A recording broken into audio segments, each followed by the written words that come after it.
कश्मीर के पहलगाम में जो हमला हुआ है, पाकिस्तान की पहली प्रतिक्रिया आ गई है और उसमें साफ तौर पर पाकिस्तान के रक्षा मंत्री ख्वाजा आसिफ की कायराना सोच दिखाई देती है। उनके बयान में यह स्पष्ट होता दिख रहा है कि पाकिस्तान की अंदरूनी सोच क्या है इस बारे में। मगर उससे पहले दोस्तों, आपके सामने मैं दो तस्वीरें पेश करना चाहता हूं। सबसे पहले इस तस्वीर को देखिए। देश के गृह मंत्री अमित शाह जो हैं वो पहुंचते हैं, उनका स्वागत लाल कालीन में हो रहा है। मैं एक बात स्पष्ट कर दूं, मुझे इस बात में शक नहीं है कि खुद अमित शाह यह लाल कालीन स्वागत नहीं करना चाहते होंगे, मगर यह गमगीन लम्हा है जिससे पूरा देश टूट चुका है मानो। और यहां पर देश के गृह मंत्री का स्वागत लाल कालीन हो रहा है, रेड कार्पेट वेलकम। एक मौके की अपनी गरिमा होती है दोस्तों। मैं नहीं जानता हूं कि किसकी सोच है यहां पर, क्योंकि मैं इतना तो जानता हूं कि कम से कम देश के गृह मंत्री अमित शाह की यह सोच नहीं होगी, मगर जिसकी भी सोच होगी वो निहायत ही सावंती और निहायत ही थर्ड रेट होगी।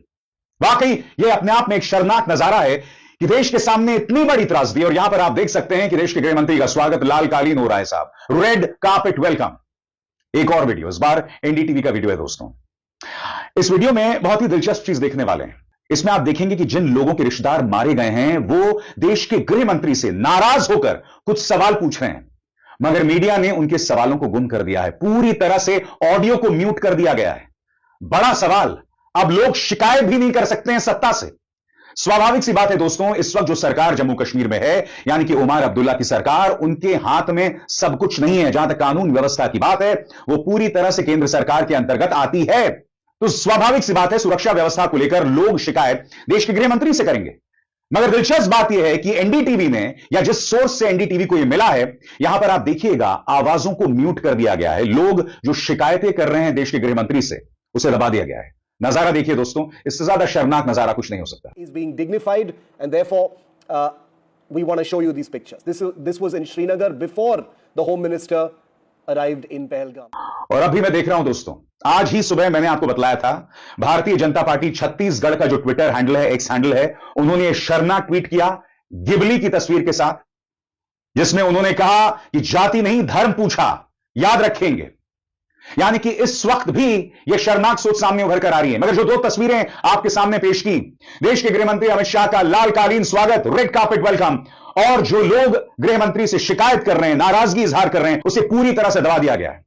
सबसे दुख की बात यह है दोस्तों, गोदी मीडिया आपसे जहर उगलना शुरू कर दिया है। आपकी स्क्रीन पर यह जो औरत बिलख रही है, यह मृतक सैयद हुसैन शाह की मां है। इसके अलावा जो प्रत्यक्षदर्शी हैं, उनका मानना है कि कई मुसलमानों को भी मारा गया है। मगर यहां पर इस मां के आंसू आप साफ तौर पर देख रहे हैं। बड़ा सवाल, अगर वह आतंकवादी सिर्फ हिंदुओं को मार रहे थे, तो सैयद हुसैन शाह को मौत के घाट क्यों उतारा गया? क्यों उसकी मार हो रही है? यह सवाल तो किया जाएगा। तो बड़ा प्रश्न कि गोदी मीडिया इस मुद्दे पर जहर क्यों उगल रहा है? इस मौके पर मीडिया की भूमिका बहुत जिम्मेदारी भरी हो जाती है, क्योंकि आपको समझना पड़ेगा कि पाकिस्तान से आए आतंकवादी किस मकसद से हमला करवाना चाह रहे थे। उनका मकसद था देश के अंदर हिंदू मुसलमान के दंगे शुरू हो जाएं, क्योंकि बार बार यह कहा जा रहा है, कम से कम प्रत्यक्षदर्शियों का यह कहना है कि उनसे उनकी धार्मिक पहचान पूछी गई और फिर गोली मार दी गई। जिन लोगों ने उन्हें मौत के घाट उतारा, उनकी सोच को समझिए दोस्तों। अगर आप ये नहीं देख पा रहे हैं तो आपसे ज्यादा ना समझ में कोई नहीं समझता, क्योंकि उन आतंकवादियों का मकसद साफ था। वो लोग उनके रिश्तेदारों को जिंदा छोड़कर जा रहे थे इस संदेश के साथ कि हम सिर्फ हिंदुओं को मार रहे हैं। इसका मकसद क्या है? समझिए, इस सोच को समझिए। ये आतंकवादी जो पाकिस्तान से आए थे, वो भारत के अंदर क्या करना चाह रहे हैं? और पाकिस्तान के रक्षा मंत्री ख्वाजा आसिफ की भी प्रतिक्रिया आ गई है। यहां पर ख्वाजा आसिफ कह रहे हैं कि इस हमले से हमारा कोई लेना देना नहीं है। वो आगे ये भी कह रहे हैं कि भाई आतंकवादियों को हमने तो फरमान दिया था कि नॉन कॉम्बैटेंट्स और सिविलियंस को नहीं मारना चाहिए, मगर ख्वाजा आसिफ साहब, इन लोगों ने सिविलियंस और बेगुनाहों को मौत के घाट उतार दिया। एक पाकिस्तानी न्यूज चैनल को दिए गए इंटरव्यू में किस तरह से पाकिस्तान के रक्षा मंत्री अपनी पोल खोल करते हैं, खुद सुनिए। इसका हमारे साथ कोई ताल्लुक नहीं है और हम किसी भी सूरत में जो है टेररिज्म को कहीं भी सपोर्ट नहीं करते, और बेगुनाह लोग जो हैं वो कहीं भी जो है इस किस्म की जो जंगें हैं, लोकल जंगें जो हैं, उनका निशाना नहीं बनने चाहिए। इसमें कोई शक शुबे की कोई गुंजाइश नहीं है। हमारी नेशनल जो पॉलिसी है उसमें बिल्कुल कोई नहीं है। जो नॉन कम्बैटेंट है उनको बिल्कुल टारगेट नहीं करना चाहिए।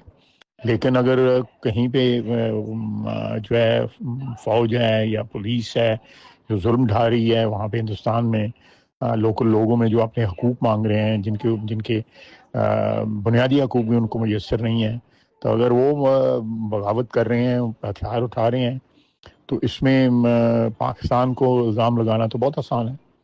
तो हमारे पास तो एविडेंसेस हैं, रोज़ाना एविडेंसेस हैं जो हम देते हैं। एक नहीं कई एविडेंसेस दे चुके हैं कि बलूचिस्तान के अंदर और दूसरे इलाकों के अंदर। आपने सुना ना कि हमारा कोई ताल्लुक नहीं है, बेगुनाहों या नॉन कॉम्बैटेंट्स या सिविलियंस पर हिंसा इस्तेमाल नहीं होनी चाहिए, मगर हो गई। और बात वहां नहीं रुकती है। जो हमला किया गया है इसमें वो ये कह रहे हैं कि भारत के अंदर बहुत असंतोष है, तमाम राज्यों में असंतोष पनप रहा है, छत्तीसगढ़ से लेकर साउथ से लेकर मणिपुर तक। इनकी वाहियात सोच उनके इसी बयान से पता चल रही है। इंडिया के खिलाफ जो है मुख्तलिफ जो उनकी सो कॉल्ड रियासतें हैं उनमें बगावतें हुई हैं, एक नहीं दो नहीं है, दर्जनों के हिसाब से। नागालैंड से लेके कश्मीर तक और साउथ में, छत्तीसगढ़ में, मणिपुर में, ये सारी जगह हिंदुस्तान की जो दिल्ली में जो हुकूमत है उसके ख़िलाफ़ बगावत हुई है। और ये होम ग्रोन है, लोग अपनी हुकूक मांग रहे हैं। एक हिंदुत्व वाली हुकूमत जो लोगों को एक्सप्लॉइट कर रही है, माइनॉरिटीज़ को, जिसमें मुसलमान भी हैं, जिसमें क्रिश्चियंस भी हैं, जिसमें बुद्धिस्ट भी हैं, उनको एक्सप्लॉइट कर रही है, उनका कत्लेआम कर रही है, ये उसके खिलाफ बगावत है। और आगे बढ़ने से पहले एक जरूरी संदेश, मेरे कार्यक्रमों के लिए आप नोटिफिकेशन का इंतजार मत कीजिए, मेरे चैनल में जाइए और खुद जाकर कार्यक्रम देखिए और रहिए अपडेटेड। और हां, ज्वाइन कीजिए मेरा चैनल, देखिए यह जरूरी संदेश।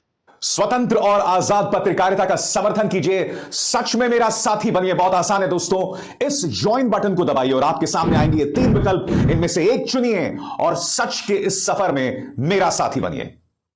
और हम नहीं भूल सकते दोस्तों कि पिछले ही हफ्ते उनके सेना प्रमुख असद मुनीर ने मंच से खड़े होकर कश्मीर पर भड़काऊ बयान दिया था, हिंदुओं के खिलाफ भड़काऊ बयान दिया था।